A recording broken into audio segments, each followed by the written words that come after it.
আমি 5 ওয়াক্ত নামাজ পড়তাম, তাহাজ্জুদ পড়তাম, কোরআন তেলাওয়াত করতাম, তারপরও কেন আমাকে জাহান্নামে নিয়ে যাওয়া হচ্ছে? হ্যাঁ, তুমি অনেক নেকি করেছ, কিন্তু তোমার এমন একটি গুনাহ ছিল যা তোমার সমস্ত নেকির ওপর ভারী হয়ে গেছে।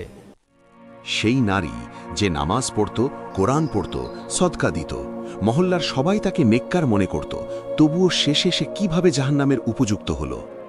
সে কে ছিল এবং তার সেই একটি গুনাহ কি ছিল যা সবকিছু উল্টে দিল?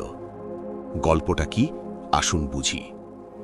সে কখনো নামাজ ছাড়ত না। প্রতি রমজানে রোজা, প্রতি রাতে তাহাজ্জুদ, প্রতি মাসে যাকাত, কোরআন সব সময় তার হাতে থাকত। কিন্তু আল্লাহ সুবহানাহু ওয়া তাআলা বাহ্যিক ইবাদত দিয়ে বিচার করেন না, তিনি অন্তর এবং চরিত্র দেখেন। আর তার ইবাদতের নিচে এমন একটি গুনাহ লুকিয়েছিল যা তার সারা জীবনের নেকি পুড়িয়ে ছাই করে দিয়েছিল।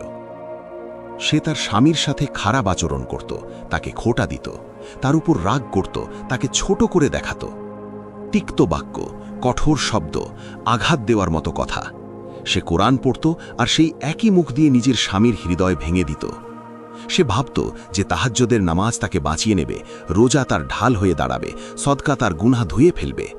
কিন্তু সে ভুলে গিয়েছিল যে হৃদয় ভেঙে দেওয়া ভাষা সব কিছু ধ্বংস করে দেয়।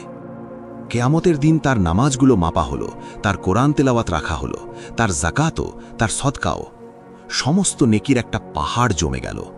তারপর তার মুখের ভাষা রাখা হলো, সেই তিক্ত কথাগুলো, সেই উঁচু গলা, সেই অপমান, সেই ক্ষতগুলো যা সে তার স্বামীর হৃদয়ে দিয়েছিল।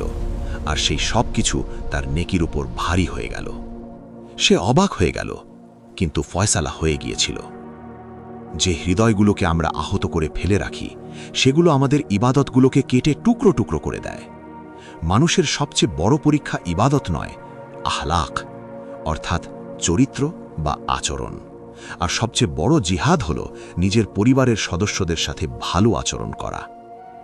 এক মুহূর্তের জন্য একটু ভেবে দেখুন তো, আমাদের মুখের ভাষাও কি আমাদের নেকিগুলো খেয়ে ফেলছে না তো?